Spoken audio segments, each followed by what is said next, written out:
మనం ఇప్పుడు మాట్లాడబోయేది 2025 yearly predictions, అంటే రాశి ఫలితాలు ఎలా ఉన్నాయో మాట్లాడుకుంటున్నాం. దానికన్నా ముందు మనం మాట్లాడుకోవాల్సింది ఏంటంటే గోచార రీత్యా ఎలా ఉంది, గోచారంలో ఏమేం ప్లానెట్స్ మూవ్ అవుతున్నాయి 2025లో ఫస్ట్ మాట్లాడుకోవాలి. ఏదైనా రాశి ఫలితాలు ఎప్పుడు మాట్లాడుకున్నా మనం గోచారమే ఫస్ట్ మాట్లాడుకుంటాము. మేజర్ ప్లానెట్స్ మనకు ఉన్నది ఏంటంటే గురు, అలాగే ఏంటంటే శని, తర్వాత రాహు, కేతువులు.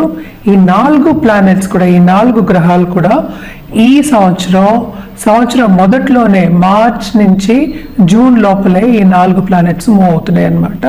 ఫస్ట్ మనం మాట్లాడుకోవేది ఏంటంటే శని. ఎందుకంటే చాలా మందికి ఏంటంటే భయం వేస్తూ ఉంటుంది, ఏల్నాట్స్ అని ఉంది, ఏల్నాట్స్ అని ఉందని చాలా భయపడుతూ ఉంటారు. ఎందుకంటే శని అన్నాక ఇబ్బంది పెడతారు కదా. సో మకర రాశి వాళ్ళకి పూర్తిగా పరిపూర్ణంగా ఏల్నాట్స్ అని వెళ్ళిపోతుంది అనమాట. అది ఎప్పుడు అవుతోంది, ఎందుకంటే శని గోచారమే మార్చ్ 29, 2025కి అవుతోంది. ఎక్కడికి వెళ్తోంది? మీనానికి వెళ్తోంది. కానీ ఇక్కడ బ్యాడ్ న్యూస్ ఏంటంటే మనం మేషరాశికి ఇప్పుడు ఏల్నాట్స్ అని అనేది మొదలవుతోంది అనమాట. అలాగే మనం చూసాము అంటే రాహు మూవ్ అవుతున్నారు. ఎప్పుడు మే 18కి ఎక్కడికి? కుంభానికి మూవ్ అవుతున్నారు అనమాట. అలాగే కేతు ఏమో సింహానికి మూవ్ అవుతున్నారు. సో కొంతవరకు ఏంటంటే కన్యా రాశి వాళ్ళకి ఊరట, అలాగే మీనరాశి వాళ్ళకి కొన్ని విషయాల్లో ఊరట కలుగుతోంది అనమాట. అలాగే మనం చూసాము అంటే ఇప్పుడు గురు, ఈ 4 గ్రహాలు మేజర్ నేను చెప్పినట్టు. ఈ గురు ఏంటంటే ఇప్పుడు రిట్రోగ్రేడ్లో ఉన్నారు, అంటే వక్రిచ్చి ఉన్నారనమాట. ఆయన ఫిబ్రవరి 4కి డైరెక్ట్ అవుతున్నారు. ఎక్కడ? వృషభ రాశిలో. వృషభ రాశి నుంచి ఇప్పుడేమో మిథున రాశికేమో మే 14th మూవ్ అవుతున్నారు అనమాట. సో ఈ 4 గ్రహాలు బట్టి మనం మిగతా రాశి ఫలితాలన్నీ మాట్లాడుకుంటూ ఉంటాం. ఇంకోటి ఏంటంటే మేజర్ గ్రహం ఇప్పుడు స్తంభించిపోయి ఉన్నది ఏంటంటే మనకి కుజగ్రహం. సో కుజుడు ఏంటంటే నీచపడాడు, అలాగే ఏంటంటే మిథునానికి వెళ్ళడం, రిట్రోగ్రేడ్లో ఉండడం చాలా కొంచెం ఇబ్బందులు పెడుతున్నారు అనమాట. సో ప్రస్తుతం ఏంటంటే జూన్ 7కి ఆయన సింహానికి వస్తున్నారు. సో ఇవి మేజర్ ఈవెంట్స్ అన్నమాట గోచారం ఇన్ 2025, ఎస్పెషలీ స్టార్టింగ్ ఆఫ్ 2025. అలాగే మనం చూసాము అంటే జనవరి 14కి సన్ ఏమో మకరానికి ప్రవేశిస్తున్నారు. అంటే ఏంటి? మకర సంక్రాంతి మనం చేసుకుంటూ ఉంటాం, అందరికీ తెలుసు. అలాగే ఏంటంటే మెర్కురీ ప్రస్తుతం ఏంటంటే బుధుడేమో మనకేమో ధనుస్సు, తర్వాత ఏమో మళ్ళీ ఏమో మకరం, ఇలా జరుగుతూ ఉంటుంది. ఎందుకంటే ఇవన్నీ చిన్న గ్రహాలని కాదు, ఈ గ్రహాలన్నీ ఏంటంటే 30 రోజులకి 45 రోజులకి మారుతూ ఉంటారు. సో అంతవరకు మనము మరీ ఎక్కువ తీసుకోలేము, ఎందుకంటే మనం మాట్లాడుకునేది సంవత్సర ఫలితాలు. సో ఇది ఈ బేసిస్ మీద మనం ఏంటంటే ఇప్పుడు రాశి ఫలితాలు అనేవి చూడాలన్నమాట. ఎప్పటిలాగే మనం ఎప్పుడు ఫస్ట్ మాట్లాడుకునేది, ఇప్పుడు మనం మాట్లాడుకోబోయేది మిథున రాశి వాళ్ళ గురించి. అంటే మిథున రాశి 2025 అంటే ఇయర్లీ ఫలితాలు ఎలా ఉన్నాయి, రాశి ఫలితాలు ఎలా ఉన్నాయి అని చూద్దాం. ఈ సంవత్సరం అంతా మిథున రాశి వాళ్ళకి బాగుంటుందనే చెప్పాలి, especially second half of this year. ఎందుకంటే ఇప్పుడు మనకి తెలుసు కుజుడేమో స్తంభించిపోయి ఉన్నారు, అంటే ఏంటి మిథునానికి వెళ్ళి, అలాగే ఏంటంటే 11th లార్డ్ కూడా అయ్యాడు, లాభం లార్డ్ అయ్యాడు వీళ్ళకి. సో అలాగే 2వ హౌస్ అంటే ఏంటి కర్కాటకంలో నీచపడి ఉన్నారు. ఎంత నీచపడినప్పటికీను వీళ్ళు అనుకున్నది ఏంటంటే ఫైనాన్షియల్ గోల్స్ అనేవి సాధించలేరు అనమాట. ఏదైనా మనం ఎప్పుడైనా చెప్పేది ఏంటంటే వ్యక్తిగత జాతకం మీద ఆధారపడి ఉంటుంది. సో వ్యక్తిగత జాతకం మీద ఆధారపడింది కనుక జనరల్గా మనం మాట్లాడుకుంటున్నాం. సో మిథున రాశి వాళ్ళకి ఈ సంవత్సరం అంతా మిశ్రమ ఫలితాలు ఘోషిస్తున్నాయని చెప్పాలి. దేంట్లో అంటే తప్పక వీళ్ళకి ఏంటంటే కెరియర్ పాత్లో ఆపర్చునిటీస్ వచ్చినా కూడా శ్రమ అనేది అధికం, బాధ్యతలు అనేవి అధికం ఉంటాయి. అలాగే ఏంటంటే second half of this year గురువు వస్తున్నారు కనుక as 10th lord career development అనేది చాలా బాగుంటుంది. అలాగే లాభం లార్డ్ కూడా మనకి జూన్లో కిందకి వెళ్తున్నారు. సో ఆ టైంలో వీళ్ళకి మంచి ఆపర్చునిటీస్ వస్తాయి, ఎందుకంటే మనం మాట్లాడే సంవత్సరం అంటే డిసెంబర్ వరకు కదా.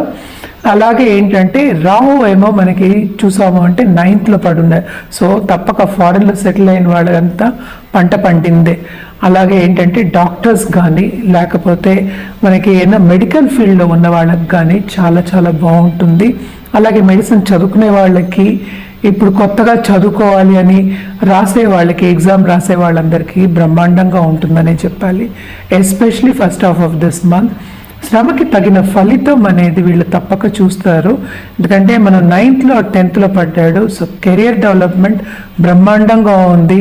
ఎప్పుడు second half of this month మంచి మంచి ఏంటంటే ప్రాజెక్ట్స్ వస్తాయి. అలాగే ఏంటంటే వీళ్ళు ఏదైనా స్టార్టప్ చేయాలి అంటే, బిజినెస్ చేయాలి అంటే కూడా తప్పక వీళ్ళకి బాగుంటుంది. స్టార్టప్స్ అంటే ఏంటంటే డబ్బు తెచ్చుకోవాలి కదా, సో వీళ్ళకి డబ్బు కూడా అందుబాటులో ఉంటుంది. లోన్స్ తెచ్చుకోవాలంటే అందుబాటులో ఉంటుంది.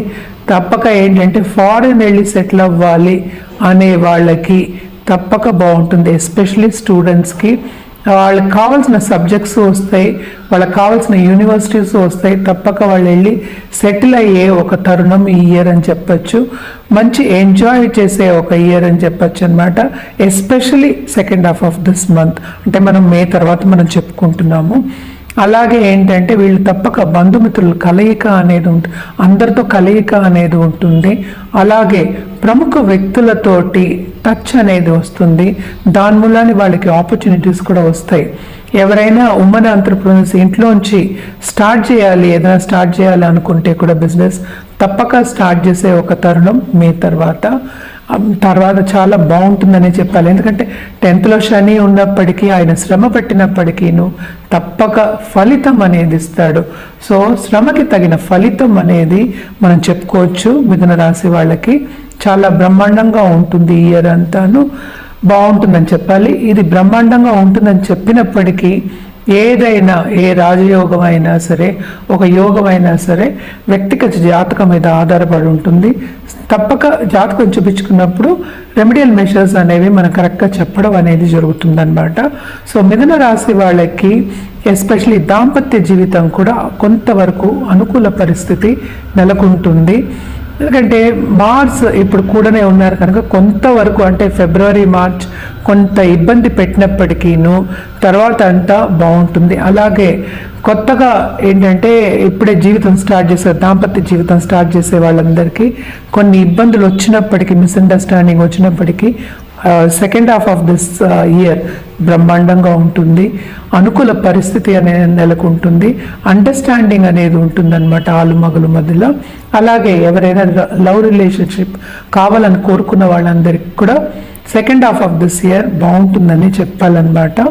అలాగే మనం చూసాము అంటే హెల్త్ విషయం చూసాము అంటే బాగానే ఉంటుంది. లాస్ట్ ఇయర్ కన్నా ఈ ఇయర్ చాలా బెటర్ అనే చెప్పుకోవాలి. అలాగే ఎవరైనా కొంత ఇబ్బంది పడుతున్నప్పుడు హెల్త్ విషయంలో కానీ, డిసార్డర్స్ ఉండి ఇబ్బంది పడుతున్న వాళ్ళందరికీ కొంత ఊరట అనేది కలుగుతుంది.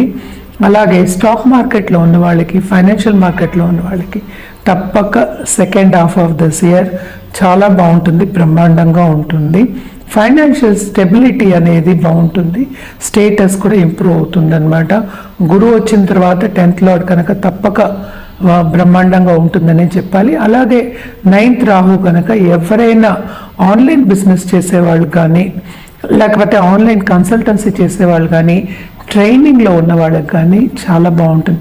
ఎస్పెషలీ కమ్యూనికేషన్ దశలో ఉన్న వాళ్ళందరికీ చాలా బాగుంటుందని చెప్పాలన్నమాట. మనం పరిహారాల విషయానికి వచ్చేప్పటికీ తప్పక వీళ్ళు విష్ణు సహస్రనామం నిత్యం పారాయణం చేయడం చాలా చాలా మంచిది. అలాగే గణపతికి వెడ్నెస్డే పూజ చేయడం మంచిది. గరిక పెట్టుకోవడం ఇంకా మంచిదన్నమాట. అలాగే ఆ రోజు ఎవరికైనా ఏంటంటే మనం చక్కెర దానం ఇవ్వడం ఇంకా మంచిది. ఎందుకంటే షుగర్ అంటే తీపి అంటే మనకి గురువుకి చాలా ఇష్టం అన్నమాట. సో తీపి వస్తువులు ఏవైనా సరే పిల్లల్ని పిలిచి వెడ్నెస్డే మనం చేతులారా చేసి పెడితే ఇంకా మంచిది. ఇవన్నీ నిత్యం చేసుకోవచ్చు, కానీ ఎవరు వీళ్ళు బట్టి వాళ్ళు చేసుకుంటారు కనుక ఇవన్నీ చేసి చూడండి. ఇవన్నీ చేస్తూ ఆల్రెడీ బాగుందని చెప్పాను కనుక ఇంకా బాగుంటుంది ఈ సంవత్సరం అంతా మిథున రాశి వాళ్ళకి.